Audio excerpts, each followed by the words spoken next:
तोहरे चक्कर में बर्बाद होत बानी गोरी तोहरे चक्कर में बर्बाद होत बानी सुतिल जबरतिया में सोची के पछतानी गोरी तोहरे चक्कर में बर्बाद होत बानी गोरी तोहरे चक्कर में बर्बाद होत बानी।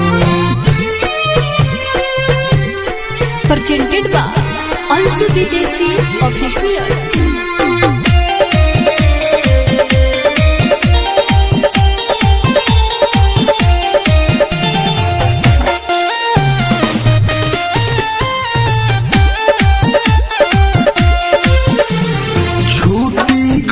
पढ़ाई निमन न लागे खाना देखी देखी हंसता हमरा के जमाना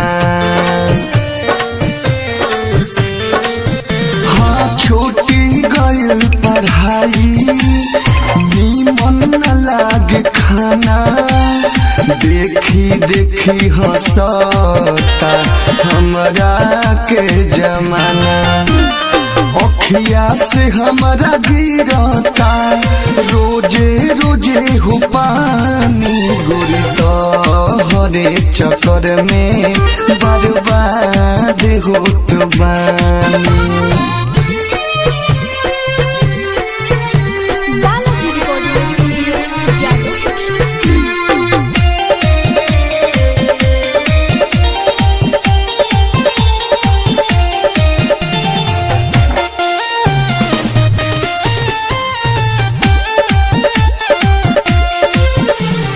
कैसे बदल तू गइलू कोई के सारा वादा दुर्ग से बेदर्दी तहरा के चाहे जानो से ज्यादा